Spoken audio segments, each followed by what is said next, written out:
So inevitably, everything needs to start off with an idea. And so to be approached by Opera, for instance, to write about communication or a phone, an idea usually involves having a question and an answer. And then if you put a different context into it, the question seems to change and the answer seems to change. Everything you do should sort of tell you a story. What are the surprises?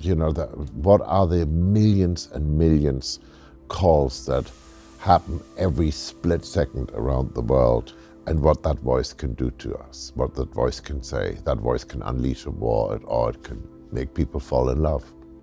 That spirit that comes from one heart over to the other heart, that's exactly what these phones are doing these days. They connect us.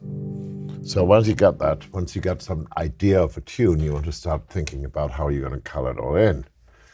And one of the first things that you will think about is how you're going to get a bit of rhythm into this thing.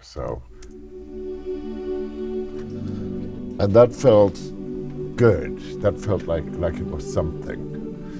And then it needed some movement in it, of course. And there's a sort of a slightly scientific feeling about it, which I like. For instance, to write about communication or a phone. It enters people's lives, it enters people's homes, and you want to try to do something that doesn't become redundant. Ultimately, it always ends up being about how do we get closer.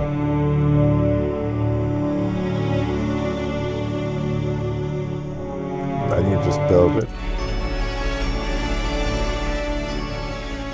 A ringtone to be something which is beautiful and is a call that instantly makes you realize that you're not alone in the world, that there's another person, that there's a connection to be made, that there's an adventure to be had, that there's something is going to change your life when you lift up the phone. You, the audience, you, the user, you, the person who lifts up the phone at that moment in time, you're completing a piece of music.